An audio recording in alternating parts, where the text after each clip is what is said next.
walifunga kanisa, na tukaamua si kukaa kimya, tufuatilie sasa kisheria. Lakini cha kushangaza tulipofuatilia mahakamani wakasema hawajalifunga hili kanisa.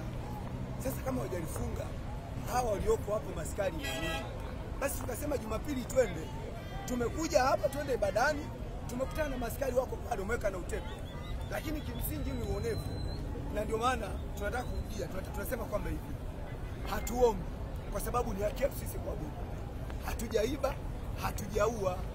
Na hapa ni mahali ambapo wafu wamefufuka. Hapo ni mahali ambapo watu wanapona. Hapo ni mahali ambapo watu wanafungisha ndoa.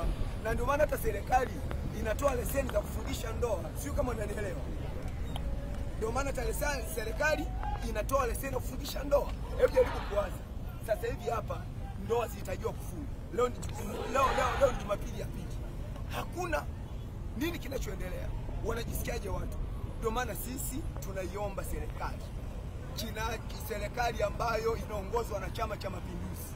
Tunajitahidi sana kutangaza amani, kwamba Tanzania ni nchi ya amani. Lakini tunaanza kuona kuna mambo chini yanaendelea ndo kama hivi. Sasa sisi tukija kusanyika hapa kuna ubaya mzee. Ndio maana tumeamua tuje hapa angalau tumwabudu Mungu wetu.